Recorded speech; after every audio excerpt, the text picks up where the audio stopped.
90 étudiants venus de différents pays d'Asie-Pacifique tels que le Cambodge, la Chine, le Laos, la Thaïlande et le Vanuatu et le Vietnam prennent part à l'université d'été des étudiants du 3 août au 8 août à l'université de Hanoï. Ayant pour thème patrimoine et développement durable, cette manifestation vise à aider les étudiants francophones à parfaire leurs connaissances en langue française et à découvrir les cultures de la région. Elle vise également à sensibiliser les étudiants à l'importance de la préservation et de la valorisation du patrimoine historique pour un développement durable. L'université d'été des étudiants est co-organisée par l'Agence universitaire de la francophonie et l'université de Hanoï. Durant une semaine, les étudiants venus de 6 pays explorent les différents aspects socioculturels de Hanoï, les villages de métiers traditionnels et passent ensemble des journées d'immersion en français. Le contenu du programme, c'est bon, c'est intéressant. On peut pratiquer beaucoup d'activités.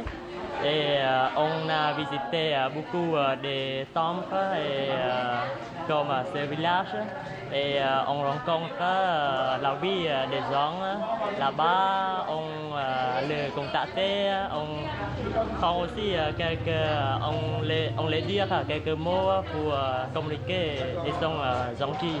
Après 3 jours, je me sens contente parce que nous avons visité beaucoup de lieux comme le temple de la littérature ou le musée. Et après le visiter, nous avons fait la présentation par groupe. Le groupe est constitué par les personnes de différents pays et la collaboration est bien. Donc, nous sommes joyeuses. C'est la première fois que je participe à cette université d'été et d'abord je suis très inquiète. J'ai peur que je ne peux pas jouer et parler avec les amis étrangers, mais de temps en temps, je trouve qu'ils sont vraiment aimables et amicaux.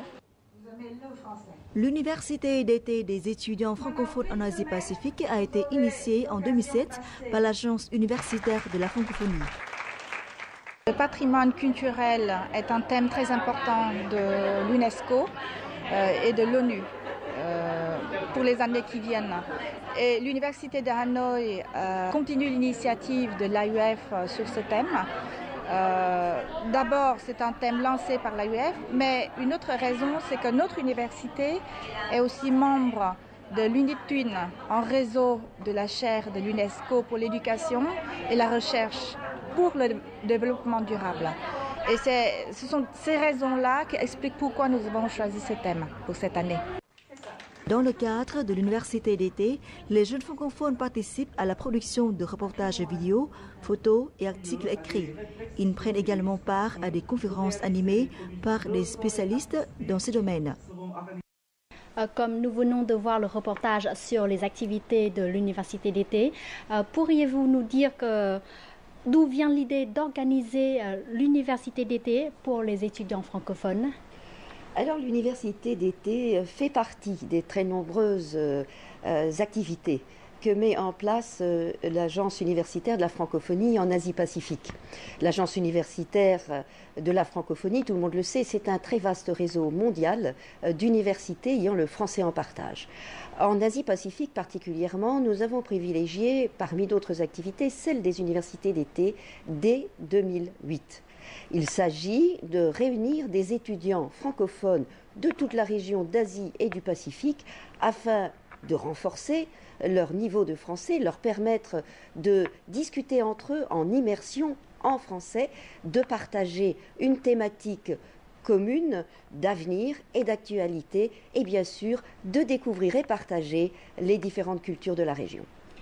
Pourquoi l'AUF et l'université de Hanoï ont choisi les patrimoines et le développement durable comme thème pour cette année?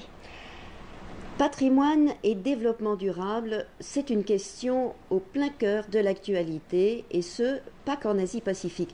C'est le thème qui est porté par l'Université des Nations Unies qui est soutenu par l'UNESCO. Et bien sûr, comme c'est une vaste question, une question importante pour les générations actuelles et d'avenir, pour la planète également, nous l'avons choisi et proposé pour les universités d'été qui ont lieu dans ce format 2015.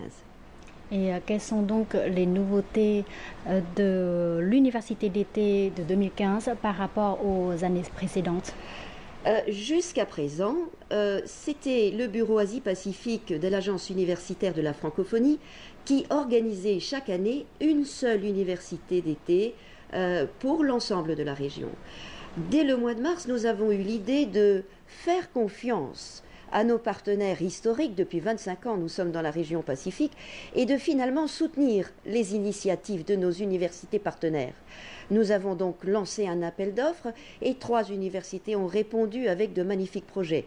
L'université de Hue pour le mois de juillet, l'université d'Hanoï pour le mois d'août, et bientôt nous allons avoir une université d'été en Mongolie.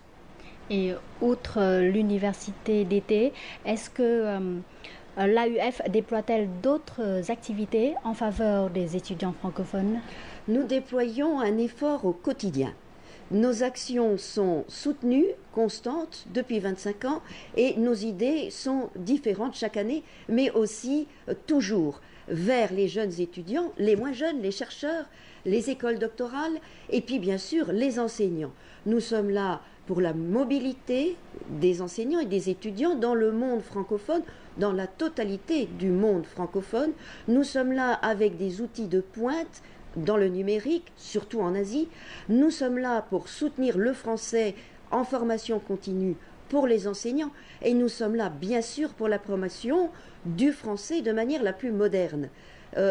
Tous les ateliers, tous les foires aux langues, etc., qui existent, nous sommes là, nous sommes présents.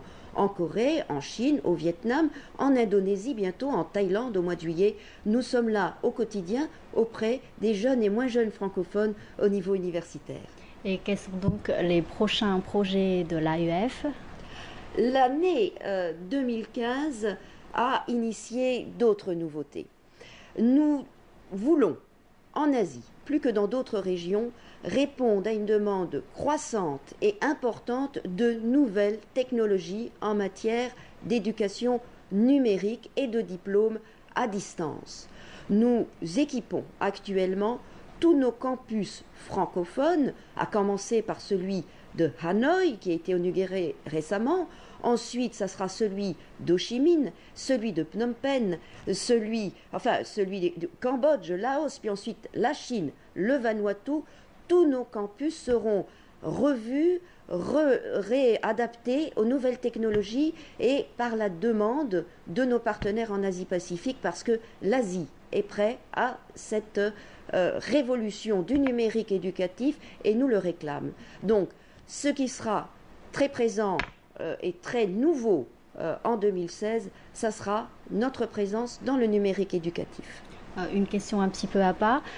Comment qualifiez-vous les étudiants francophones vietnamiens en particulier? Excellent.